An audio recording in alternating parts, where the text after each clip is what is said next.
Good morning. Just getting set up.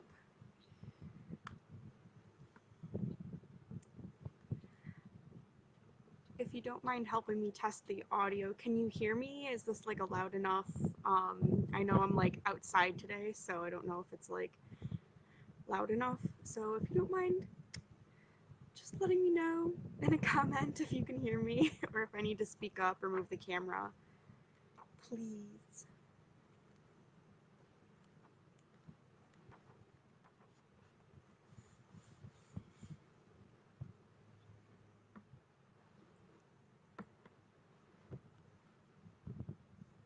Hi, good morning. How are you?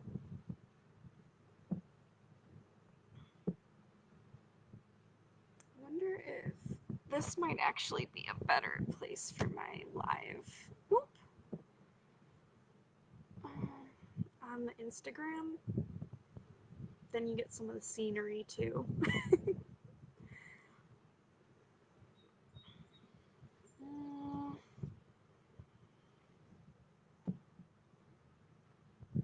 Okay, now I can see both. Alright.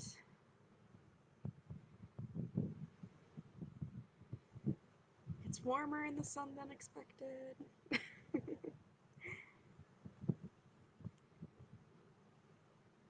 Good morning, good morning. I've got mint tea. Is anyone else drinking anything?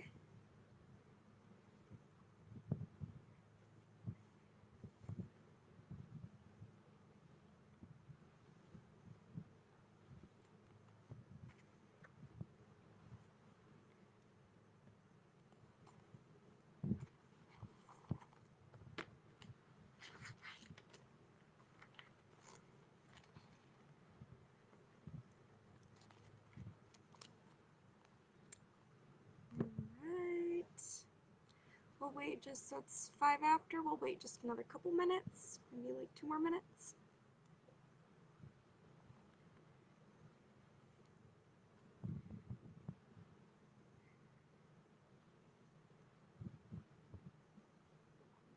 It is a beautiful day here in northern Michigan. Mid upper 50s, sunny, nice breeze. It's perfect. After this, I'm going to be kayaking.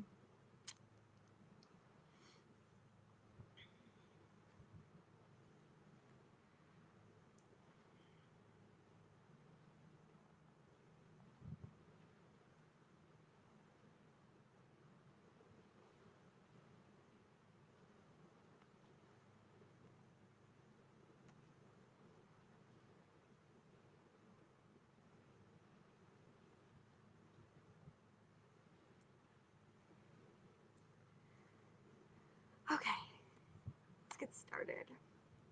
So, I wanted to start today with an overview of the lore cycles in Irish mythology, just in general. Um, I've done this in the past, but it's been a few weeks, so I figured I would just recap it again in case that's helpful. Um, so, in Irish mythology, there's in general 4 main cycles. Um, these were in general recorded by monks during the coming of Christianity. Before then, they were largely in the like spoken oral tradition, so they weren't really written down. So that being said, there's been a lot of work done to interpret the lore from maybe a more how they might have more originally been written down. You can see in a lot of the stories the influence of Christianity on the tales that were largely pagan stories. Um, so that's an interesting thing to note. So the first cycle is the mythological cycle, or the Book of Invasions. this tells largely of godlike people, or the Tuatha and the five migratory invasions to Ireland. The sixth being the Malaysians. Most of these stories are taken from the Liber Gabala Aaron, and a lot of these stories have to do with, I already said, like the Tuatha, so like gods and goddesses. And a lot of work has been done to sort of like recover more of the almost like supernatural type aspects to those stories that were changed up with Christianity. The second is the Ulster cycle, so that has to do a lot with Cuchulainn and King Conchobar, and the area of Amanmacha. The most important and the longest story is the Tan Boculi. These manuscripts are from the 12th to 5th centuries, but the content is a lot older. So from roughly like the 7th to 8th centuries, but written down a lot later. These events are supposed to have taken place around like year 0 to 30. And at the time when they were written down by the monks, they were placed alongside like the birth and death of Jesus. The third is the Fenian cycle, or the Oceanic cycle. I told the story last week of Usheen, who's like one of my favorite characters in the mythological cycles, but these are a lot of the stories of Finn McCool and the warriors of the Fianna.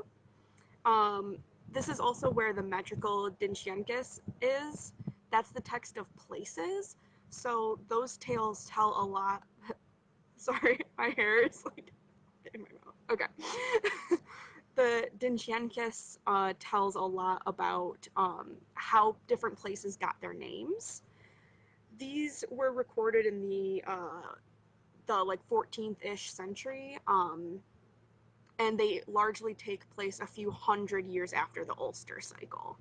So, like, Finn McCool would be like a few hundred years after Cuchulainn. And then finally you have the historical cycles, or the king cycles. So these were largely told by like court bards, or like, you know, like king's poets.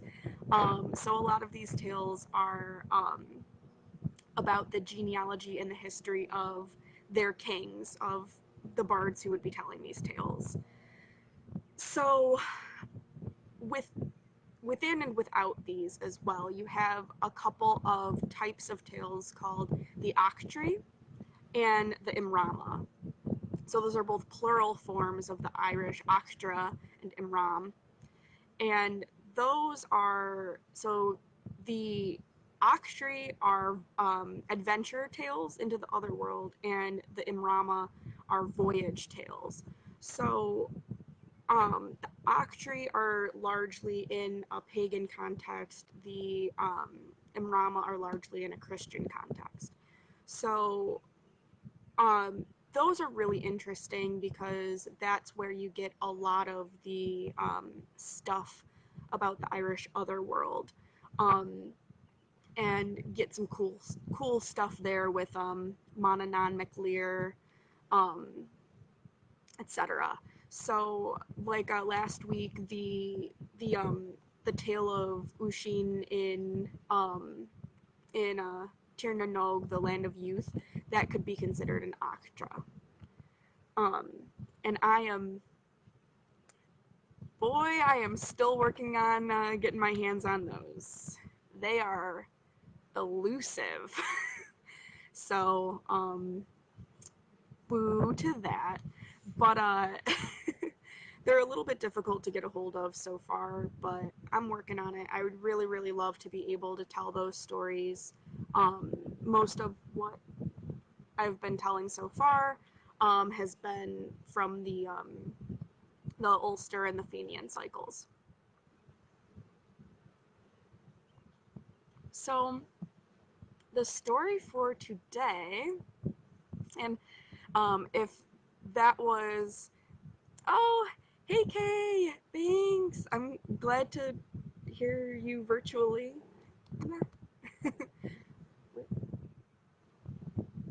Sorry, I heard a weird noise behind me, but hello. Yeah, so today I will be reading Deirdre of the Sorrows. This was one of the first ones that I read in the Lore Live, like, what is even the day? Probably like 2 months ago. But there's something more, like I wanted to talk about it more and point out some interesting things with this tale. So, Deirdre is one of the sort of like most like popular, most well-known like tragic heroines of Irish mythology, and um, so if you've been tuning in, you might know that I've been reading from this um, kind of like collection, this anthology of myths and tales. And oh, that's what the noise is. It's because I didn't put my phone on silent and it's buzzing. Sorry. We live and we learn. Yay! So you know of it, good.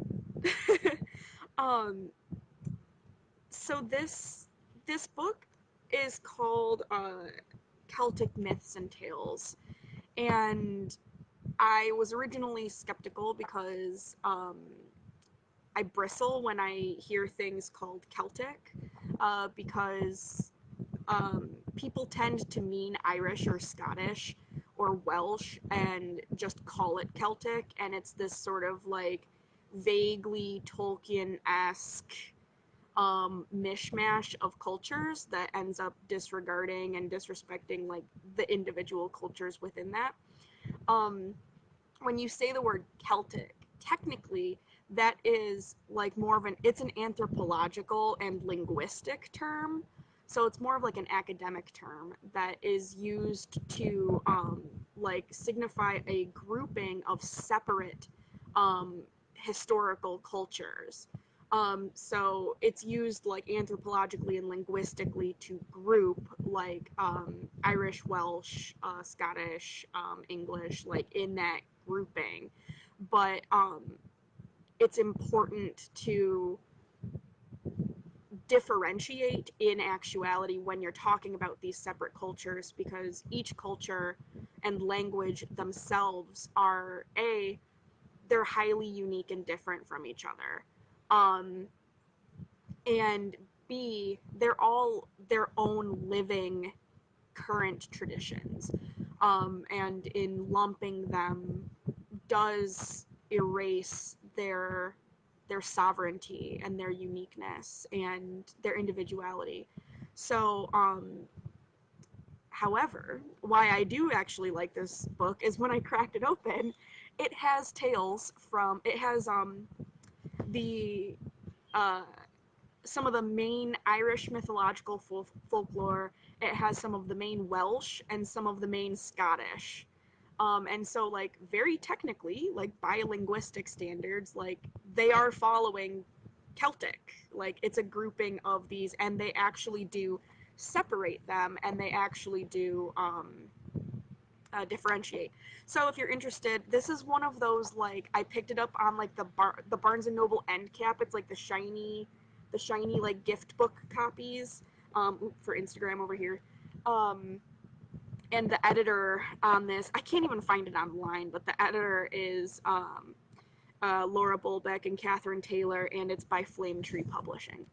So one of the things I wanted to bring up with the story of Deirdre today, I was reading through, so all of them have been really, really good retellings of these myths so far, but when I got to this version of Deirdre, I was like, this sounds weird. There were some things that were like not what I remembered. There were some things that sounded off. And so I was looking into it and I looked up a few of the words, and it turns out that this version of the story was actually adapted from a Scottish adaptation of the story in like the late 1800s. And so, for example, Phelim, his name is changed to Malcolm. So because I was reading this and I was like, Malcolm, I thought her dad was named Phelim. So, um, that's one of the things that I wanted to point out with this story is, so I'm going to read this version, which is different than the one that I've read before, but I'm going to change the names back to Irish, and I'm going to point out the places in it that are Scottish, and there is a different ending in this version compared to the usual Irish ending. And so I think that itself has a really interesting note about how we tell stories and how we adapt and retell stories and what that means for the translations. So, 15 minutes in, there's the preamble, but here's the story of Deirdre, or Deirdre of the Sorrows. And I might get some of these names mixed up because I am trying to remember the Irish on the fly. So, thank you for your patience. Okay. There was a man in Ireland once who was called Phelim Harper. There we go. See, I already had to pause. Okay, so his name was Phelim, not Malcolm Harper, who was called Phelim. The man was a right good man, and he had a goodly share of the world's goods. He had a wife, but no family. What did Phelim hear but that a soothsayer had come to the place? And as the man was a right good man, he wished that the soothsayer would come near them. Whether it was that he was invited or that he came of himself, the soothsayer came to the house of Phelim. Are you doing any soothsaying or, predictions? So this could have been like a druid, right?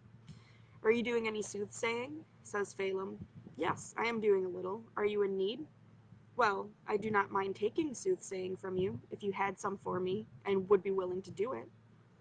Yes, I will do soothsaying for you. What kind do you want? Well, the soothsaying I wanted was that you would tell me my lot, or what will happen to me, if you can give me knowledge of it. Well, I am going out, and when I return, I will tell you. And so the soothsayer went forth of the house, and he was not long outside when he returned. Well, said the soothsayer, I saw in my second sight that it is on account of a daughter of yours that the greatest amount of blood shall be shed that as time and race began. And the three most famous heroes that ever were found will lose their heads on her account. After a time, a daughter was born to Phelim. He did not allow a living being to come to his house, only himself and the nurse, Deirdre. He asked this woman, Will you yourself bring up the child to keep her in hiding far away, where I will not see a sight of her, nor ear hear a word of her? And Deirdre said she would. So Phelim got 3 men, and he took them away to a large mountain, distant and far from reach, without the knowledge or notice of anyone. He caused there a hillock, round and green, to be dug out of the middle, and the whole thus made to be covered carefully over, so that a little company could dwell there together. This was done. Deirdre and her foster mother, Deirdre, dwelt in the bothy mid the hills, without the knowledge of this or the suspicion of any living person about them, and without anything occurring, until Deirdre was 16 years of age. Deirdre grew like a sapling, straight and trim as the rash on the moss. She was the creature of fairest form, of loveliest aspect, and of gentlest nature that existed between earth and heaven in all Ireland. Whatever color of hue she had before, there was nobody that looked into her face but she would blush fiery red over it. The woman that had charge of her, it's also interesting, they like erase Yerkum's name from this version. Okay, I guess, bye, But, so, Yerkum gave Deirdre every information and skill of which she herself had knowledge and skill. There was not a blade of grass growing from root, nor a bird singing in the wood, nor a star shining from heaven, but Deirdre had a name for it. But one thing, she did not wish her to have either part or parley with any single living man of the rest of the world. But on a gloomy winter night, with black scowling clouds, a hunter of game was wearily traveling the hills, and what happened but that he missed the trail of the hunt and lost his course and companions. A drowsiness came upon the man as he wearily wandered over the hills, and he lay down by the side of the beautiful green knoll in which Deirdre lived, and he slept. The man was faint from hunger and wandering, and benumbed with cold, and a deep sleep fell upon him. When he lay down beside the green hill where Deirdre was, a troubled dream came to the man, and he thought that he enjoyed the warmth of a fairy broch. It's Scottish, right there. Broch. The fairies being inside, playing music. The hunter shouted out in his dream if there was anyone in the broch, to let him in for the Holy One's sake. Deirdre heard the voice and said to her foster mother, Yericum, Yericum, what cry is that? It is nothing at all, Deirdre, merely the birds of the air astray and seeking each other. But let them go past to the bosky glade. There is no shelter or house for them here. The bird asked to get inside for the sake of the god of the elements, and you yourself tell me that anything that is asked in his name we ought to do. If you will not allow the bird that is being benumbed with cold and done to death with hunger to be let in, I do not think much of your language or your faith. But since I give credence to your language and to your faith, which you taught me, I will myself let in the bird. And Deirdre arose and drew the bolt from the leaf of the door, and she let in the hunter. She placed a seat for the man who came to the house. Oh, for this life and raiment, you man that came in, keep restraint on your tongue, said the older woman. It is not a great thing for you to keep your mouth shut and your tongue quiet when you get a home and shelter of a hearth on a gloomy winter's night. Well, said the hunter, I may do that, keep my mouth shut and my tongue quiet, since I came to the house and received hospitality from you. But by the hand of thy father and grandfather, and by your own two hands, if some other of the people of the world saw this beauteous creature you have here hid away, they would not long leave her with you, I swear. What men are these you refer to? Said Deirdre. Well, I will tell you, young woman, said the hunter. They are Nisha, son of Ushnak, and what's his name? 1 second. We are figuring out what Alan's name is. Alan's name is Anla. Sorry. So, these three men. They are Nisha, who's the most important, remember him, and Anla and Arden, his two brothers. What like are these men when seen, if we were to see them? Said Deirdre.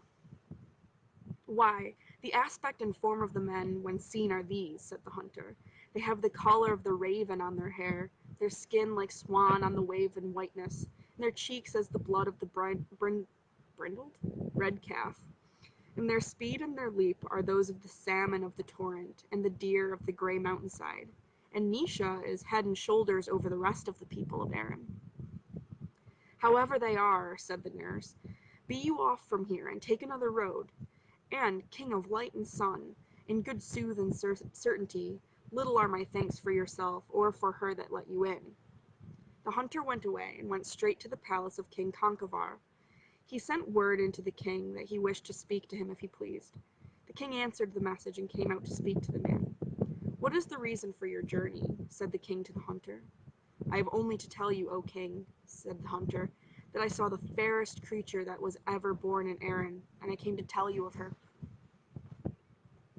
Who is this beauty, and where is she to be seen, when she was not seen before till you saw her, if you did see her?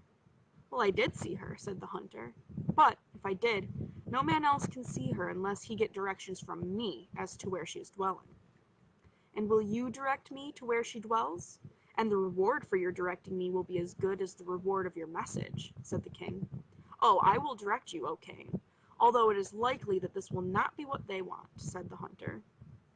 Conchobar, king of Ulster, sent for his nearest kinsmen, and he told them of his intent.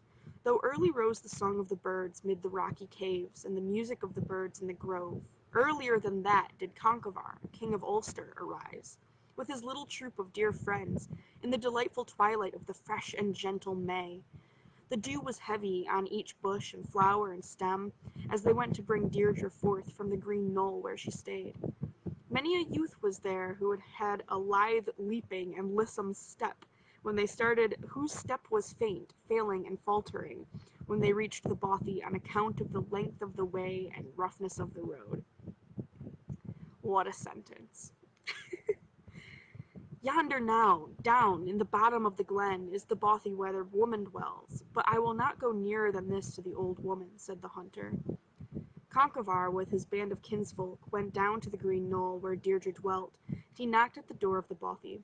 The nurse replied, "No less than a king's command and a king's army could put me out of my bothy tonight, and I should be obliged to you were you to tell who it is who wants me to open my bothy door." "It is I, Conchobar, King of Ulster." When the poor woman heard who was at the door, she rose with haste and let in the king and all that could get in of his retinue. When the king saw that the woman before him was that who he had been in quest of. This is a bit of a wordy translation, I'm going to admit that. Beautiful, but wordy. Okay. When he saw that the woman that was before him was that who he had been in quest of, he thought he never saw in the course of the day, nor in the dream of night, a creature so fair as Deirdre, and he gave his full heart's weight of love to her. Deirdre was raised on the topmost of the hero's shoulders, and she and her foster mother were brought to the court of King Conchobar of Ulster. With the love that Conchobar had for her, he wanted to marry Deirdre right off there and then. Will she nill she marry him?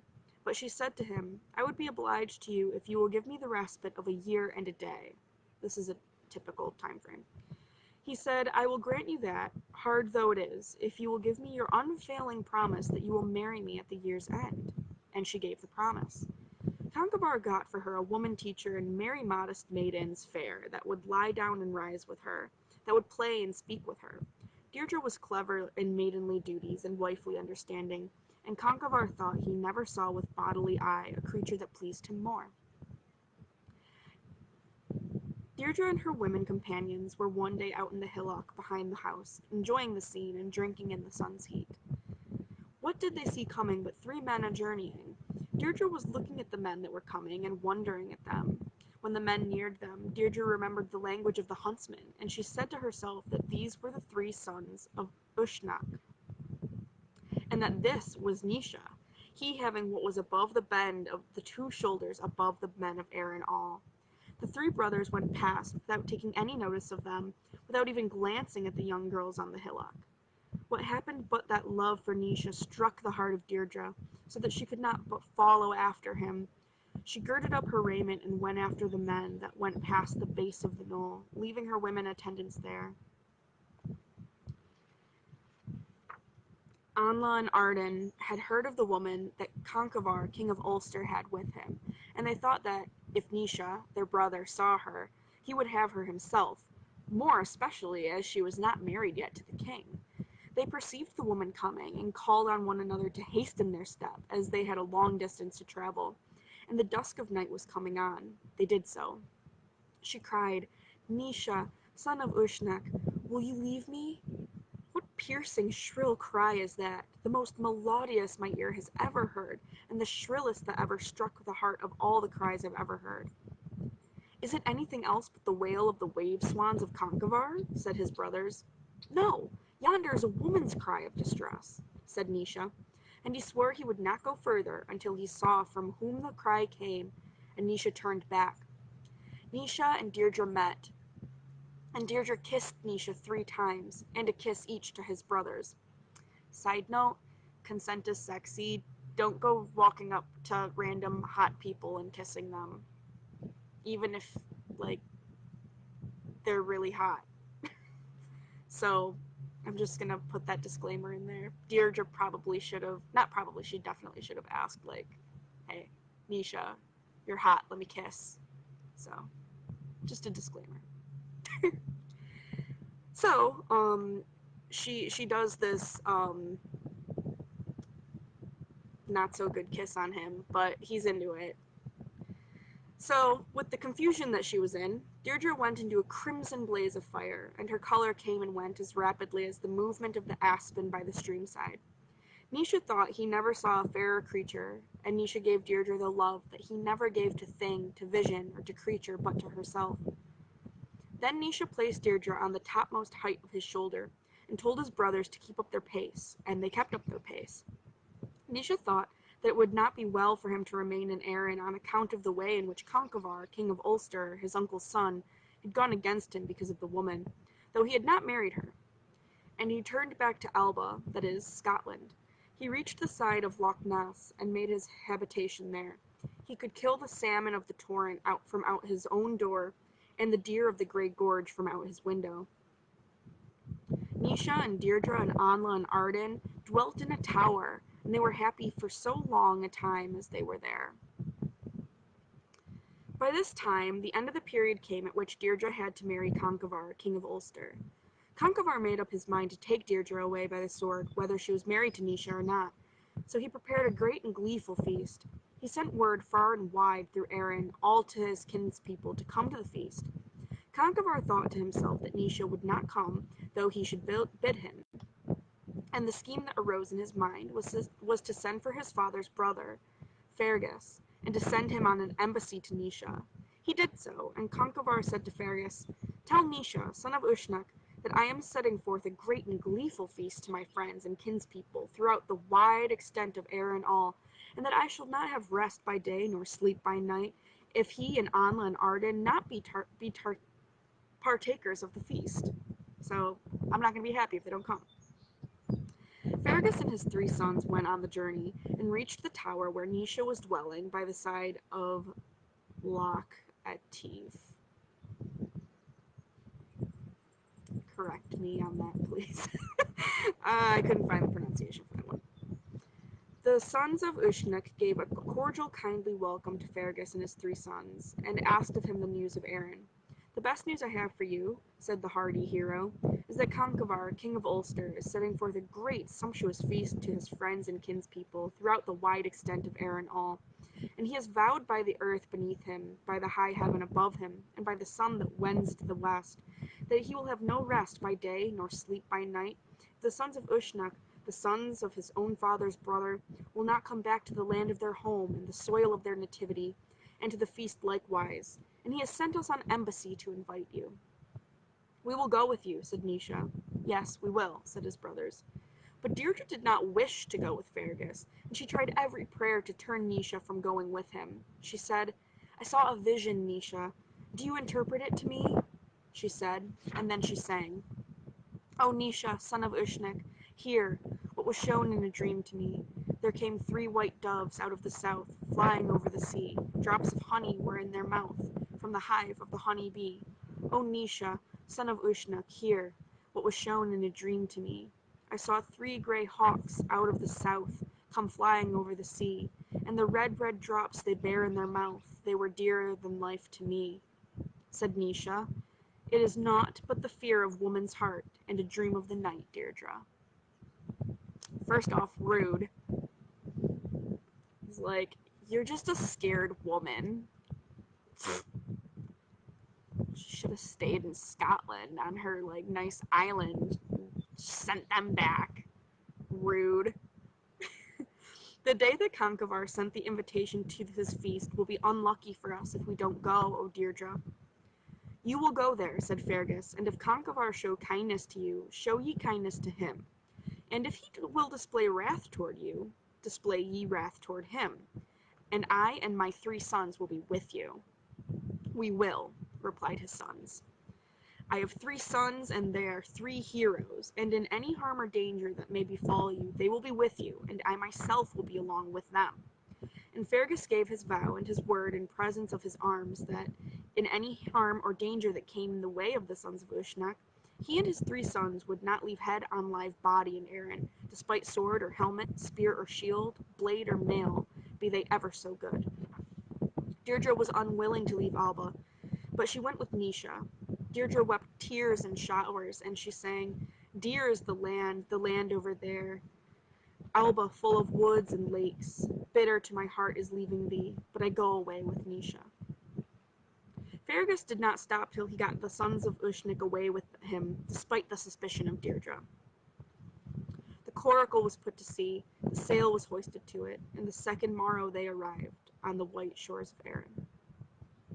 As soon as the sons of Uisnech landed in Erin, Fergus sent word to Conchobar, king of Ulster, that the men whom he wanted were come, and let him now show kindness to them. "Well," said Conchobar, "did not expect that the sons of Uisnech would come, though I sent for them, and I am not quite ready to receive them. But there is a house down yonder where I keep strangers, and let them go down to it today, and my house will be ready for them tomorrow. But he that was up in the palace felt it long that he was not getting word as to how matters were going on for those down in the house of strangers. That sentence. Go you, Gelban. Go you down and bring me information as to whether the former hue and complexion are on Deirdre. If they be, I will take her out with edge of blade and point of sword, and if not, let Nisha, son of Ushnak, have her for himself, said Conchobar. Gelban, the cheering and charming son of Lochlin's king, went down to the place of strangers where the sons of Ushnak and Deirdre were staying. He looked in through the bicker hole of the door leaf. Now she that he gazed upon used to go into a crimson blaze of blushes when anyone looked at her. Nisha looked at Deirdre and knew that someone was looking at her from the back of the door leaf.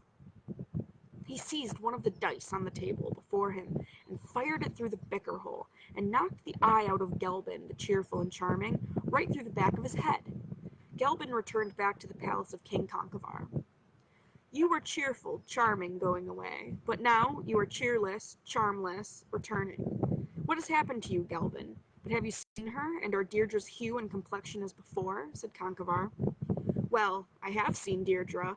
I saw her also truly, and while I was looking at her through the bicker hole of the door, Nisha, son of Ushnik, knocked out my eye with one of the dice in his hand. But, of a truth and verity, although he put out even my eye, it were my desire still to remain looking at her with the other eye. Were it not for the hurry you bade me to be in, said Gelban. That is true, said Conchobar. Let 300 brave heroes go down to the abode of the strangers, and let them bring hither to me Deirdre, and kill the rest. Conchobar ordered 300 active heroes to go down to the abode of the strangers, and to take her up with them and kill the rest. The pursuit is coming, said Deirdre. Yes, but I will myself go out and stop the pursuit, said Nisha. It is not you, but we that will go, said the 3 sons of Fergus. It is to us that our father entrusted your defense from harm and danger when he himself left for home. And the gallant youths, full noble, full manly, full handsome, with beauteous brown locks, went forth girt with battle arms, fit for fierce fight, and clothed with combat dress for fierce contest fit, which was burnished, bright, brilliant, bladed, blazing, on which were many pictures of beasts and birds and creeping things, lions and lithe-limbed tigers, brown eagle and harrying hawk, and adder fierce, and the young heroes laid low 3/3 of the company.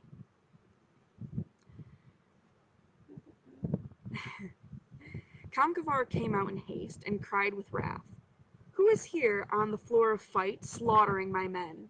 We, the 3 sons of Fergus. Well, said the king, I will give a free bridge to your grandfather, a free bridge to your father, and a free bridge each to you 3 brothers, if you come over to my side tonight. He's bribing them with bridges. Well, Conchobar, we will not accept that offer from you, nor thank you for it. Greater by far do we prefer to go home to our father and tell the deeds of heroism we have done, than accept anything on these terms from you. They're too proud for bridges. Nisha, son of Ushnak, and Anla and Arden are as nearly related to yourself as they are to us, though you are so keen to shed their blood, and you would shed our blood also, Conchobar. And the noble, manly, handsome youths with beauteous brown locks returned inside. I love these descriptions of the hot hunk babes. Side note. Love it. We are now, they said, going home to tell our father that you are now safe from the hands of the king. And the youths, all fresh and tall and lithe and beautiful, went home to their father to tell that the sons of Ushnak were safe. This happened at the parting of the day, at night in the morning twilight time, and Nisha said they must go away, leave that house, and return to Alba. Nisha and Deirdre, Arden, started to return to Alba. Word came to the king that the company he was in pursuit of were gone. The king then sent for this druid whose his name is in Scottish here. I gotta find the Irish. Cathbad. Cathbad. His name is Cathbad. Okay, sorry about that. The king then sent for Cathbad the druid, the best magician he had, and he spoke to him as follows. Much wealth have I expended on you, Cathbad, to give schooling and learning and magic mystery to you. If these people get away from me today without care, without consideration or regard for me, without chance of overtaking them, without power to stop them, well, I will stop them, said the magician, until the company you send in pursuit return. And the magician placed a wood before them, through which no man could go, but the sons of Ushnik marched through the wood without halt or hesitation, and Deirdre held on to Nisha's hand. What is the good of that? That will not do yet, said Concovar. They are off without bending their feet or stopping of their step, without heed or respect to me, and I am without power to keep up to them or opportunity to turn them back this night. I will try another plan on them, said the druid, and he placed before them a gray sea instead of a green plain. The three heroes stripped and tied their clothes behind their heads, and Nisha placed Deirdre on top of his shoulder. They stretched their sides to the stream, and sea and land were to them the same. The rough gray ocean was the same as meadow, land, green, and plain. Though that be good, Cathbad, it will not make the heroes return, said Concovar. They are gone without regard for me, and without honor to me, and without power on my part to pursue them or to force them to return this night. We shall try another method on them, since yon one did not stop them, said the druid. And Cathbad froze the grey-ridged sea into hardy, rocky knobs, the sharpness of sword being on the one edge, and the poison power of adders on the other. Then Arden cried that he was getting tired and nearly giving over. Come you, Arden, and sit on my right shoulder, said Nisha. Arden came and sat on Nisha's shoulder. Arden was long in this posture when he died, but though he was dead, Nisha would not let him go. Anla then cried out that he was getting faint and nigh well giving up. When Nisha heard his prayer, he gave forth the piercing sigh of death, and asked Anla to lay hold of him, and he would bring him to land. Anla was not long when the weakness of death came on him and his hold failed. Nisha looked around, and when he saw his two well-beloved brothers dead, he cared not whether he lived or died, and he gave forth the bitter sigh of death, and his heart burst. They are gone, said Cathbad to the king, and I have done what you desired me. The sons of Ushnek are dead, and they will trouble you no more, and you have your wife hale and whole to yourself. Blessings for that upon you, and may the good results accrue to me, Cathbad. I count it no loss what I spent in the schooling and teaching of you. Now dry up the flood, and let me see if I can behold Deirdre, said Concovar. And Cathbad dried up the flood from the plain, and the three sons of Ushnek were lying together dead, without breath of life, side by side on the green meadow plain, and Deirdre bending above, showering down her tears. Then Deirdre said this lament. Fair one, loved one, flower of beauty, beloved upright and strong, beloved noble and modest warrior, fair one, blue-eyed, beloved of thy wife, lovely to me, at the trysting place came thy clear voice through the woods of Ireland. I cannot eat or smile henceforth. Break not today my heart. Soon enough shall I lie within my grave. Strong are the waves of sorrow, but stronger is sorrow's self. Concovar. The people then gathered round the heroes' bodies and asked Concovar what was to be done with them. The order that he gave was that they should dig a pit and put the three brothers in it side by side. Deirdre kept sitting on the brink of the grave, constantly asking the grave diggers to dig the pit wide and free. When the bodies of the brothers were put in the grave, Deirdre said, Come over hither, Nisha, my love. Let Arden close to Anla lie. If the dead had any sense to feel, you would have made a place for Deirdre. The men did as she told them. She jumped into the grave and lay down by Nisha, and she was dead by his side. The king ordered the body to be raised from out the grave and to be buried on the other side of the loch. It was done as the king bade, and the pit closed. Thereupon a fir shoot grew out of the grave of Deirdre, and a fir shoot from the grave of Nisha, and the two shoots united in a knot above the loch. The king ordered the shoots to be cut down, and this was done twice, until, at the third time, His wife, whom the king had married, caused him to stop this work of evil and his vengeance on the remains of the dead. Okay, so that's the end of the tale. So, how are we doing on time? I can't see anything. Okay, no, we're good. Sweet. So, the ending, there's a few things I wanted to point out, that are some, like, Irish connections that are also, then, like, kind of taken out of this version of it. One of the things that's kind of a cool little bit of trivia that was taken out of this version, is that it's sometimes mentioned that Nisha and Deirdre had 2 children, while they were living in Scotland. And those 2 children, upon their deaths, were fostered by the Irish god Manannán Nic Lír, who's the god of, like, the other world and of the sea. So that's kind of a cool connection that isn't in here.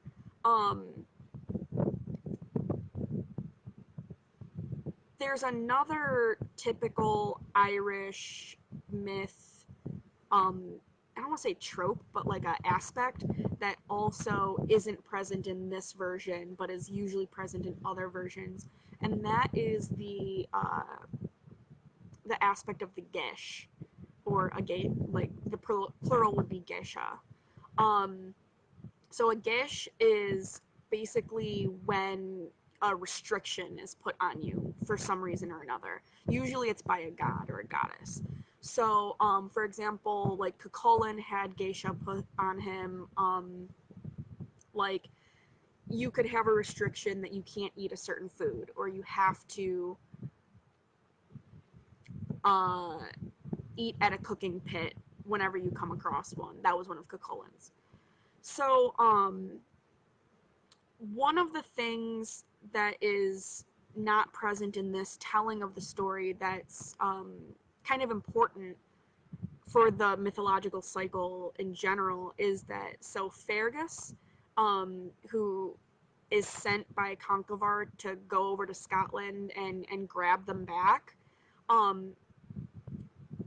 when they come back, instead of like inviting that whole group to the feast, what Conchobar does is like sends them to rest, and then he invites Fergus to a feast.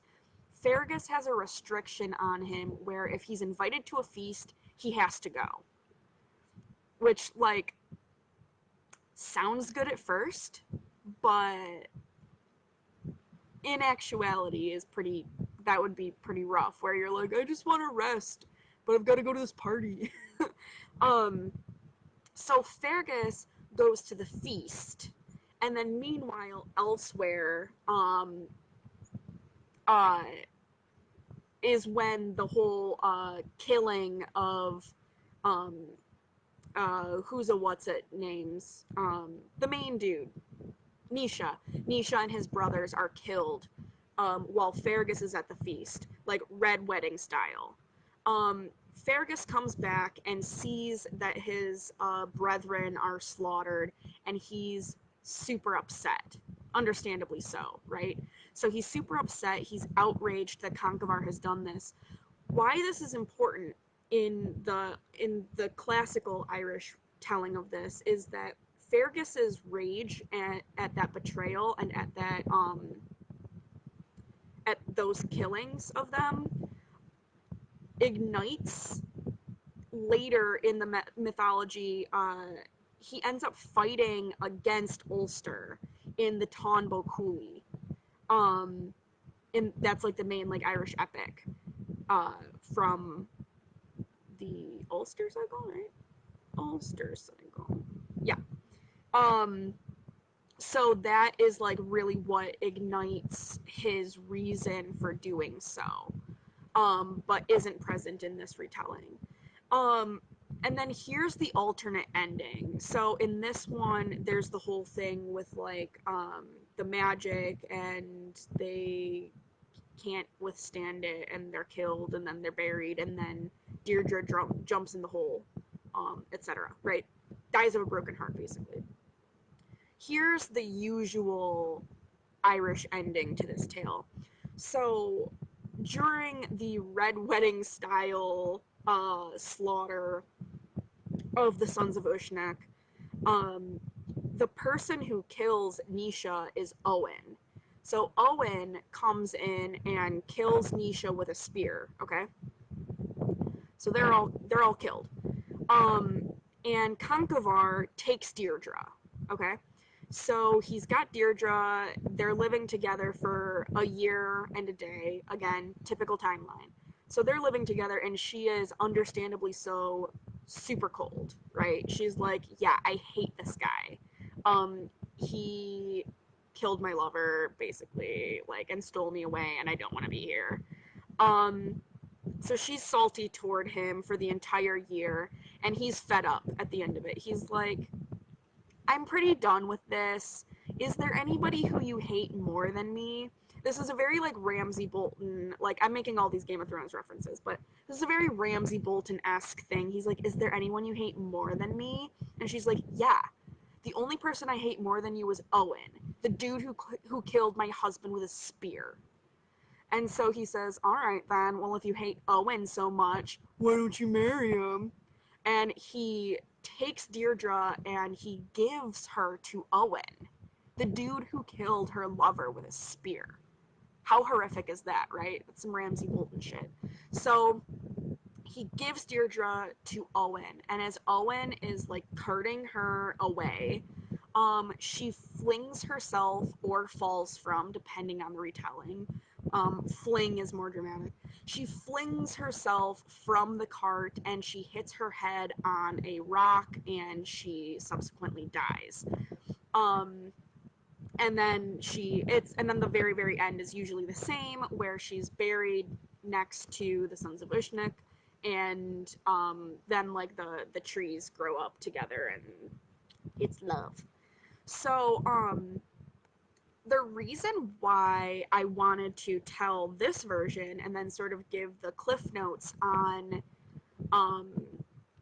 the other version is that I think it's really, really,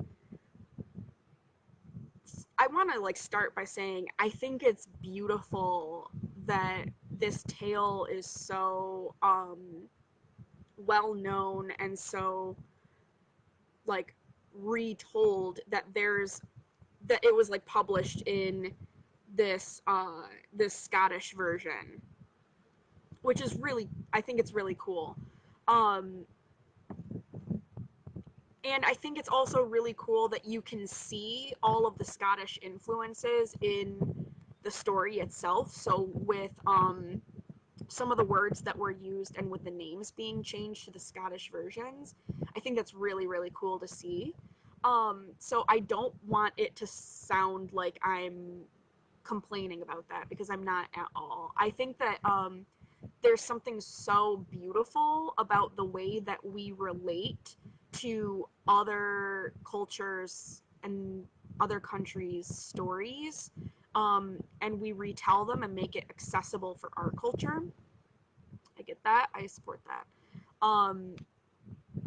But what I was trying to do today was to show both sides of it, right? Like here's the retelling, but also here's the original. This is how things change when we retell a story versus this is the restoration to the original wherever possible.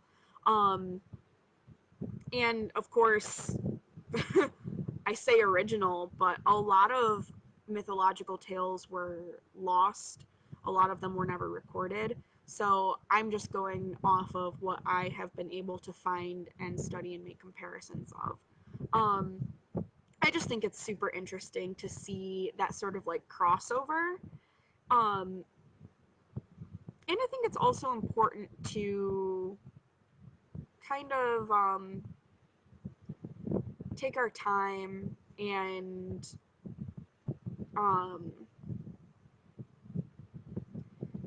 be able to identify whenever we can where things have been altered and be able to sort of restore things when possible. So I've talked before about how I think it's really important when we are reading Irish mythology to use the Irish names instead of use the anglicized like English versions of names.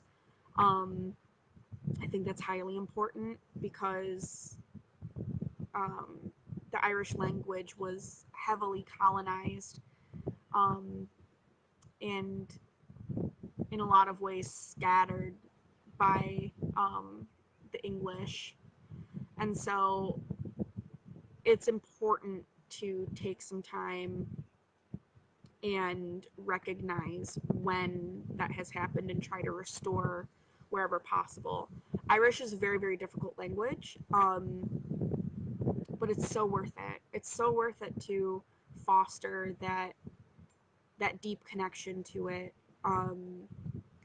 And you really connect with and you learn so much about a culture when you honor the language and when you invest your time and effort into it. It doesn't come easy, but it's highly important. So that's something else I would like to leave us with. Is that I just, as someone who I love Scottish culture and history. So one of my very best friends studies a Scottish path on her paganism, and I just that's part of also why I was totally tickled by this like intersection between Scottish retelling of the Irish literature. I don't know, just on a personal note, I thought that was really cool. Because there is a lot of really cool crossover between these cultures, Irish, Scottish, Welsh, etc. Yeah, so that's it, and that's my rambling about and geeking out about the coolness of the crossover of these stories and cultures and languages. So, thank you for your time and listening to that. And that's all I have for today. I'm about to go kayak, so I'm about to peace out. Bad luck. I didn't mean to do the double peace sign. That's such a yikes, but alright. Cool. I hope you all enjoy the rest of your day. And take care. Stay healthy, stay safe. If it's sunny where you are, then enjoy the sunshine. And yeah, alright. Bye. I have two separate things to end here. Turning off Instagram. And now I'm turning off Facebook.